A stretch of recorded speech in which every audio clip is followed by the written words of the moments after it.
Hola mga friendship! So, nag-post ako ng video na pwede na tayong mag-request ng Digital TIN ID sa ORUS ng BIR and other transactions. Pero, ang dami nagkakaroon ng problems at hindi nakakapag-proceed sa mga requests.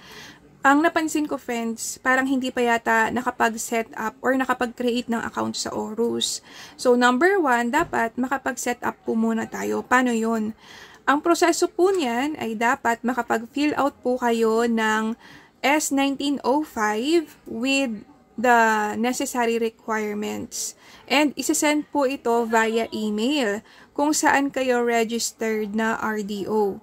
Kung hindi po natin alam ang email address kung saan po kayo registered na RDO, pwede nyo po siyang i-search sa internet, sa Google, or meron pong QR code sa mismong form kung saan nakalista ang email addresses per RDO.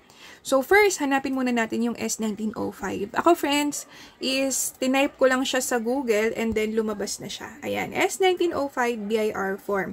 Ang piliin natin is yung pangalawa. Ayan. And then download lang. Yan. Kapag na-download po, ito po ang ating sheet. Pwede nyo po itong i-edit gamit ang I Love PDF or Small PDF or Edit PDF para po makapag-type kayo dito online. Make sure na tama ang inyong information at kompleto ang detalyeng ilalagay. Kapag po kayo ay nagkamali, mahirap pong magpa-update, magpabago, or magpa-delete ng request. So, make sure to take your time when filling out the form. So, importante yung TIN and of course, yung registered name. Kung business po kayo, yung registered business name. And dito po sa baba, ayan, no?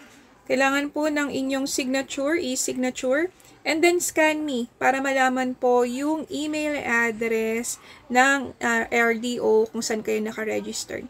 And heto po yung requirements na kailangang i-attach sa ating email. Wait lamang po natin yung validation or verification sa ating email address. Kapag po na-validate or na-verify na ng BIR, pwede na po kayong mag-proceed sa paggawa ng account sa ORUS. So, 24 hours to 48 hours po yung waiting period. So, ayun lang mga friendship. Sana nakatulong. Bye!